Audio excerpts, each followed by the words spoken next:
Tonight on the Donlon Report, get ready for the most expensive Thanksgiving ever. Higher prices hitting all of us in our everyday lives. So what about the holiday that's coming up? Wait till you hear these numbers we have for you. Plus, last year's heroes, now this year's unemployed. First responders and other frontline workers continue to lose their jobs over vaccine mandates. Despite that, we do have some positive news on the COVID front. We'll get to that. And the doctor is in. Dr. Amish Adalja, that's coming up as well.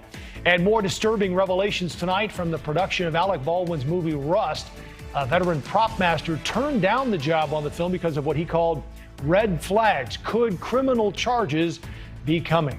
The Donlon Report starts right now.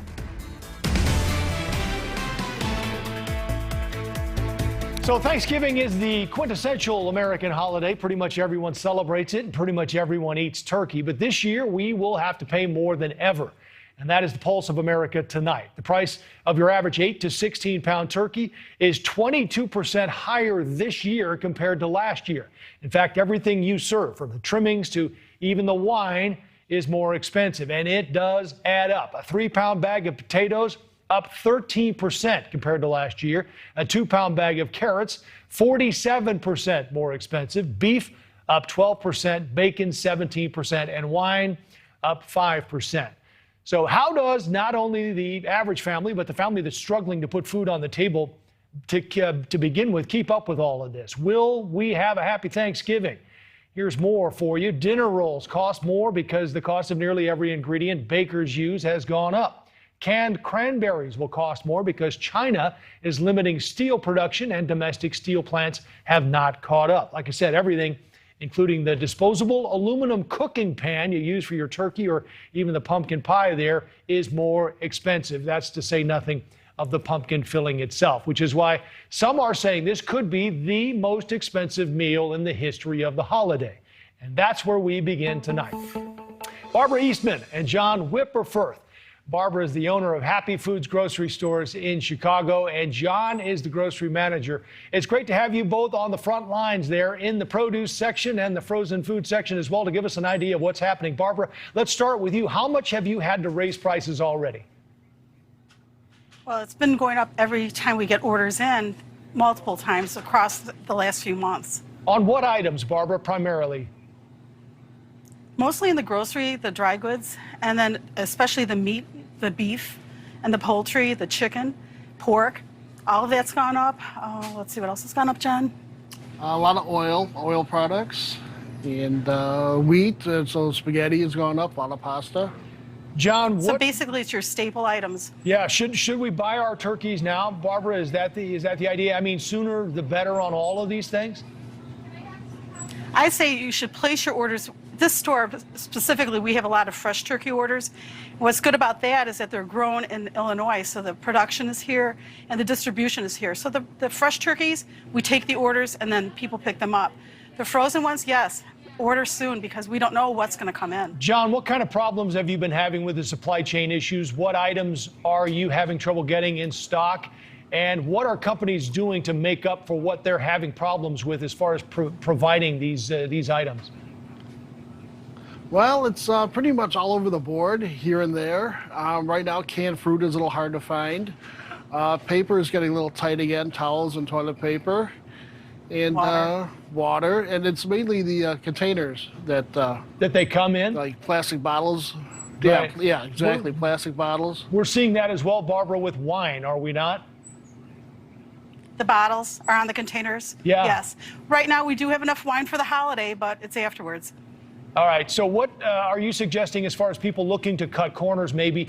Otherwise, let's say they splurge on the turkey. Is this an issue with everything? Dinner rolls, cranberry sauce, stuffing. Is everything going to be more expensive?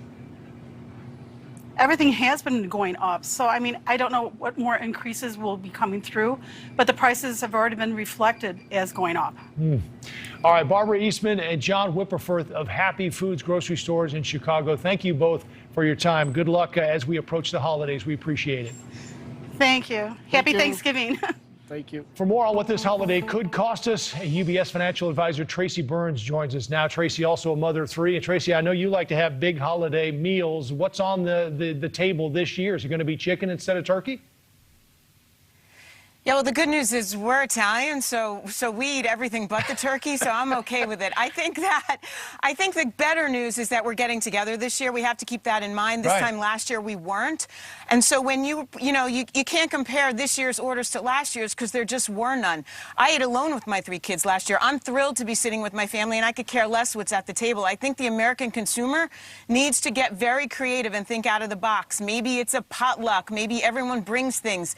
Maybe you skip the turkey this year in lieu of the fact that you're all together. But I think we as the consumer still have the power here, and we have to flex a little muscle. Right. That's a great point, Tracy. And I think for people looking to find a way around it, though, they might literally have to have less on the table this year as a result. Look, I made mussels and pasta last year for my kids because we vetoed the bird. But I think, again, you have to think about your family. You don't need the turkey to have a happy Thanksgiving. Think about what works for your budget. Look, we saved money. A lot of people were able to save money during the pandemic. Right. A lot of people had a really tough time. But if you were able to save all this money, why are you blowing it on a turkey? Save it for something that means more to your family. So let's think practically and logically, and again, flex our consumer muscle a little bit. Right. Well, I guess there are other ways we can get around this. We talked about this in our meeting today. You can eat spaghetti instead of steak if you have to. But this meal is another example of, I guess, how you can look past other things that are getting more expensive and find different ways and use that consumer spending power. I did want to ask you about that, though, Tracy, because there's also said to be not many bargains to be had this holiday season as a result of what we're seeing here, short supply and high demand. Right, and you're not going to get discounts, and you're not going to get all those fabulous coupons and things like that. But again, you don't have to fall victim to this, right? It's really hard with little kids, I get it, and there's always that hot item that's in short supply every year regardless. But it's just as easy to give an IOU at Christmas and say, you know what, I'm going to buy you these whatever sneakers in a couple months when the prices are normal, and I can get 2 for the price of 1 as opposed to just spending all my savings on 1 pair. Or we're going to do something experiential together. And we have to, again, get creative. We don't have to fall victim to these high prices because this supply chain crisis will come to an end. Yeah, and we talk about it being Thanksgiving, Tracy, but the fact is there are a lot of people who are struggling to put food on the table every night, and it's a reflection of what we're seeing in grocery stores nationwide right now with these higher prices.